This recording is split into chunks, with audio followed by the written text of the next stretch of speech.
Good morning, everyone. It's me, Les, your design coach for the Google Innovator Academy. I am here today with your next set of instructions for pre-work for the Google Innovator Academy. So some of you may have heard of user-centered design before, or design thinking, and this is an approach to problem solving that we'll be using at the Innovator Academy when we come together. And so in order to prepare for that, one really important part of the process, I think this is maybe the most important part of the process, is to try to understand the problem from your user's point of view. So the first thing that you need to think about is who is affected by your problem. So this could be teachers, it could be students, administrators, parents, community members. Depending on your problem, you might have very different sets of users, or you might have one common type of user. But the first thing you're going to do is make a list of all of the different types of users that are affected by your problem. So these are people that are going to be using your solution that you create. And within those users, you're probably going to have different sort of subgroups of users. So you might have early adopters that are really likely to take on and try this solution that you're creating. You're going to have sort of your middle ground users, and then you might have fringe users or sort of people that are more reluctant to pick up this solution. And so what I would do is choose one of each of those different types of users within your group of users to think about for this first phase. And so what we're going to do is try to empathize with our user. So we're going to try to understand the problem from their point of view. And it's important in this phase that we're not making assumptions about our users. And so in order to avoid making assumptions about our users, what we're going to ask you to do is go out and actually speak to your users. So go and talk to them. Ideally, you want to talk to them in person, but if that's not possible, you could also develop a sort of short questionnaire and send it out to 3 or 4 people via email, or you could send out a survey. The other thing that you can do is find someone who is like your user. So if your users are students, but you don't feel comfortable asking your students these questions, or maybe your students are on holiday right now, then you could find someone who's like your students. So maybe you've got children of your own or nieces and nephews that are of a similar age group, and you could speak to them about their experience in order to try to solve the problem. So to scaffold this for you, we have created a slide that you will be adding to your vision deck. And we're going to ask you to keep adding this information to your vision deck because it's going to sort of be home base for your project during the Innovator Academy, and then also after the Academy when you meet with your mentor. This is going to be the starting place for you throughout the program. So you will see that we have shared a slide with you, and I'm just going to walk you through an example of that slide to give you a sense of exactly what we're aiming towards here. So this slide that we have shared with you looks something like this. You'll see it's got essentially 3 columns, one for each different user that you're going to try to interview. If not interview, then speak to via email or chat or some other way. And then it's got a space for you to keep track of those notes. So I'm going to walk you through a short example here. So I was looking at a problem where I was trying to encourage more teachers to use project-based learning in their classroom. And so I narrowed down my user groups to teachers, because that's really who was going to be using this solution that I created. The person who's sort of affected by this problem is someone who wants to implement PBL in their classroom. And I decided there were 3 different types of users. One was a teacher who is new to project-based learning.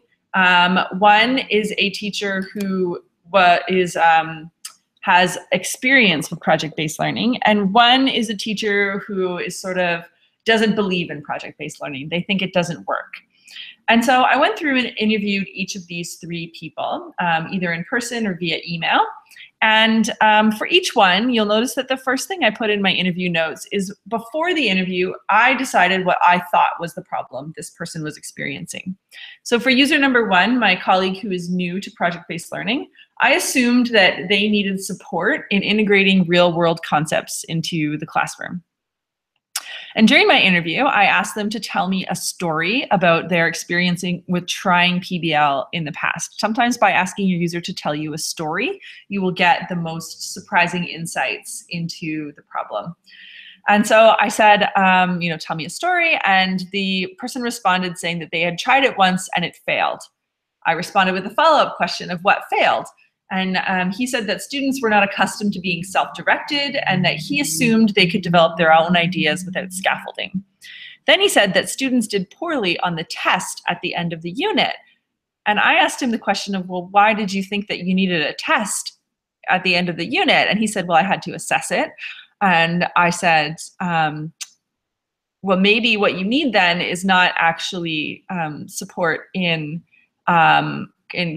integrating real world issues into your classroom, but what you really need is support in developing authentic assessments at the end of a project-based learning experience, because that test wasn't really an authentic assessment of what the students had learned. And he actually said he felt okay delivering the PBL and finding those real world connections. So I had assumed the problem was this idea of integrating the PBL, and what I discovered was that it was actually a problem about assessment. With my second teacher, this was an experienced PBL instructor, so someone who had used project-based learning in their classroom in the past. I assumed that they needed permission from administration to deliver a course that was fully PBL.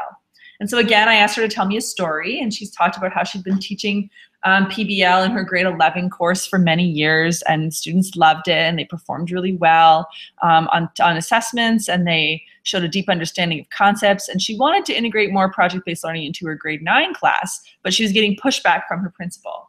So I asked her why she was getting pushback, and she said it really came down to parents being concerned about rigor, and grade 9 being an entry year for the high school. The principal was concerned about competing schools that the grade 9 students might go to if they hear about this sort of new thing that maybe isn't tried and true, and they were sort of branding themselves as an academic prep school with a focus on traditional subjects. So at the end, what I discovered in the terms of needs was that they really needed proof that project-based learning would actually prepare kids for the future. And then my third teacher, the teacher who doesn't think PBL will work for their class, the assumed problem that I went into the interview with was that I thought that in order for kids to learn it, she has to teach it.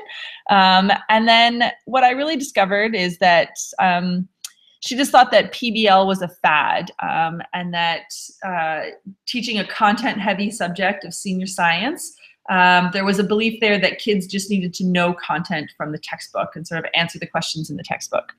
And so I told him a story in this case about a study that showed that kids who just memorize information will forget it. And this is a study that was done on AP Physics students at a school in New Jersey called the Lawrenceville School. And he responded that saying that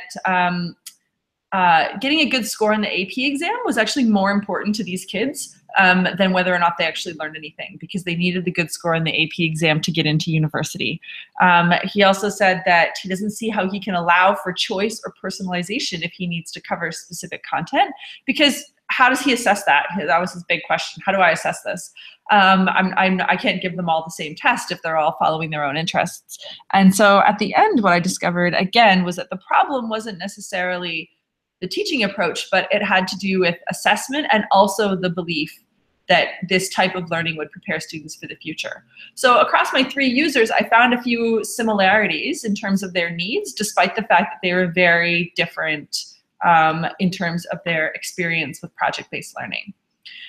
So from that, I can uncover this idea that what we really need is some kind of case or proof that will sort of help to demonstrate to teachers that project-based learning works, and that they really need help with assessing project-based learning. And so now when I'm building my innovator project, I can go off and use that as a starting point rather than this sort of big, broad idea about introducing project-based learning in the classroom. I've really narrowed down what I thought was the problem to what is actually the problem from my user's perspective, and I can design something that will meet their needs. So what you're going to do is take this blank user discovery sheet, and you'll see in the notes section at the bottom of the slide, there are some tips here for interviewing your users. So down at the bottom, you will see some things to consider, some questions that you could ask that can get the conversation started. One of my favorite questions to ask is, how does your user feel about this problem? Because when you ask them how they feel, they really start to dive into sort of their assumptions that they're making, their hopes, their fears, and sometimes that's where you find the most surprising insight. If someone's feeling frustrated or unsupported, those are great things for you to be able to narrow in on and really start to understand the root cause of the problem that you're trying to solve. So that is your homework for this week. We'd like you to have this finished before the Academy starts. It will really help you in coming to the Academy well prepared to design a project for your users. We'll be asking you to refer back to it.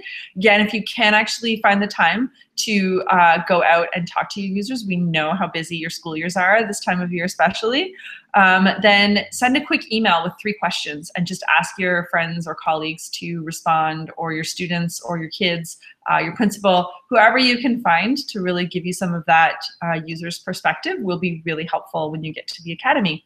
It's coming up very quickly and we cannot wait to see you there. In the meantime, if you have any questions, please use the chat, reach out, or send an email, and we're here to help you and support you along the way.